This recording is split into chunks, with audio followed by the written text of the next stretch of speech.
Hi, all you beautiful ladies and gents out there. I'm Kimmy, and I'm reporting from sunny Florida on this week's Monday's MilsoTV, talking to you today about what to do when you are missing your SO.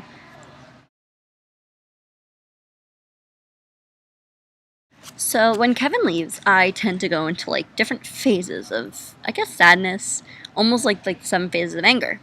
The first phase, however, for me is always the same thing, and it's always crying hysterically.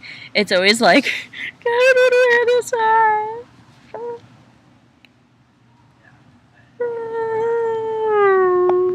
I'd like to note that this stage of the process usually is accompanied by watching every sad movie I own, like The Notebook, A Walk to Remember, and if I'm really, really feeling sadistic, Armageddon or Moulin Rouge, eating massive amounts of ice cream and Cheez-Its and eating my feelings out, and then usually sleeping for about 2 days straight.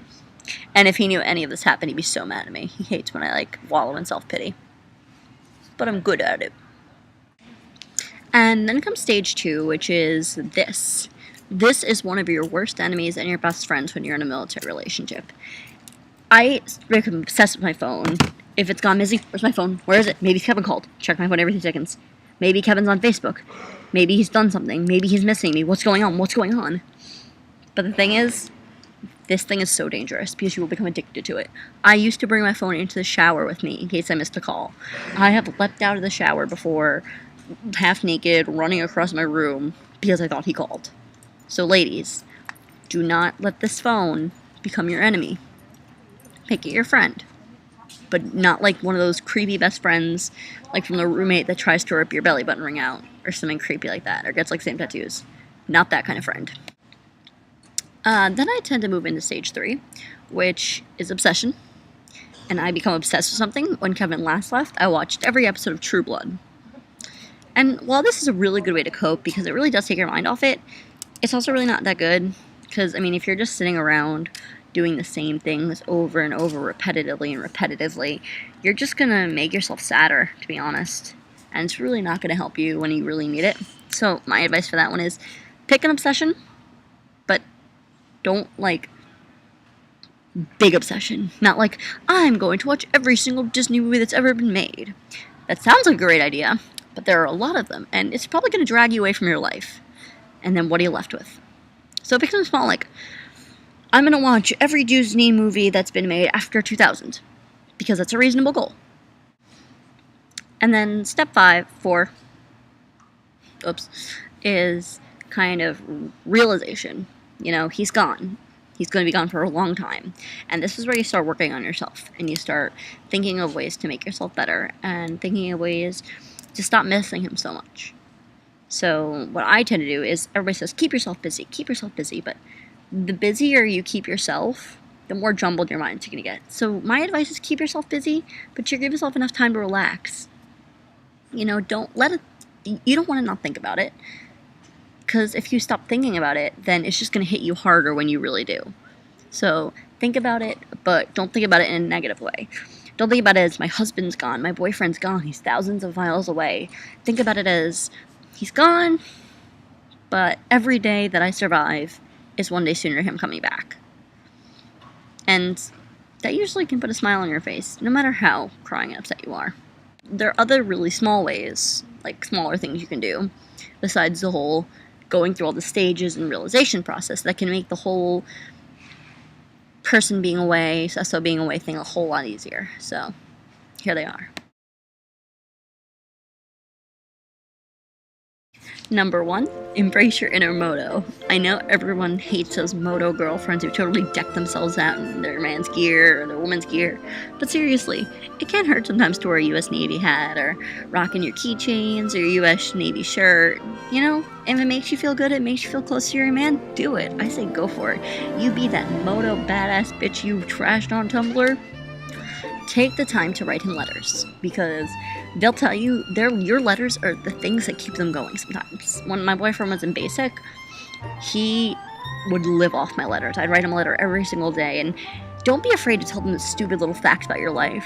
You know what? You may not think they want to hear what you had for breakfast or what you did after your mom yelled at you on the phone, but trust me, they do. When they're sitting on watch for hours on end and all they have is this letter, they are going to be so interested to hear that you're doing okay. And a lot of women say, don't tell them your problems, don't tell your problems, they're under a lot of stress, but tell them your problems. I mean, don't make a huge deal, be like, my end of the world is coming, but just be like, hey, I'm doing bad in school, but I'm trying, and always keep a positive note to it. And make sure to tell them that you're thinking of them. Be like, I saw this and this, and I thought of you today. Or, I saw someone in Disney World with a Navy hat, and I wanted to go up and hug them and scream because they reminded me of you. So something sweet like that.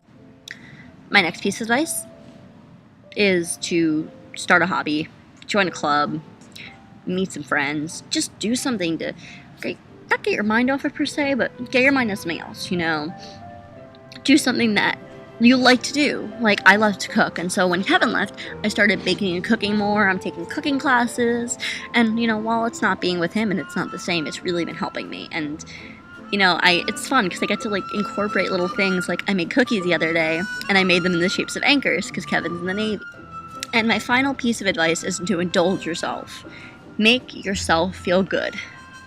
Because if you don't feel good, then you're gonna transfer all these negative emotions to your man or woman, and that's not gonna be cool. So just take some time, relax, maybe get a massage, go watch a movie, chill out. If you like to read a book series. I recommend The Hunger Games or Harry Potter. But just take time to reflect on your life, think about your choices, and to realize how lucky you are to have that person in your life. Because honestly, he's thinking about you every day. You should be thinking about him as much. Or her. I'm really trying to keep this because I know there are, male SOs, there are lesbian SOs, gay SOs. I'm speaking for myself, so I say man, but political correctness, bro. It's not all that bad. That's my advice what to do when your man is away. It's not the best advice, and honestly, there are times where I sink all the way back into phase 1, where I just cry and cry for hours, and I miss him, and not even a phone call from him can help sometimes. But honestly, you're gonna have those relapses. You're gonna have these feelings. You're human. You're normal, and missing him is a part of life, but you need to learn how to deal with it and not let it affect your life. I mean, remember, you and him are separate people. Your job is to be yourself. Your job is not to be his. So focus on yourself and make yourself feel good. And then somehow all these positive emotions through karma or God's will or something can transfer over. And you will become the person he wants you to be. Because I guarantee you, Kevin always says to me, I don't want to date a girl who is at home crying over me. I want to date a girl who's at home making something of herself and being that strong, passionate human being that you became. And I know all you Milsos out there are strong and passionate, and you can do something with your life. So focus on that. Make a career. Read a book. Write a book. Anything will do, and that will work. Next week we're gonna see how this goes. We're kind of twiddling with the programs right now. Follow us on MilsoTV at tumblr.com. Follow me at toinfinityandbeyondxoxo at tumblr.com, and send us an email or ideas, questions, submissions, anything you want down at tumblrmilsos@gmail.com. I hope you have a magical, magical day. Pouring you from sunny Florida, Kimmy Suzuki. Mwah!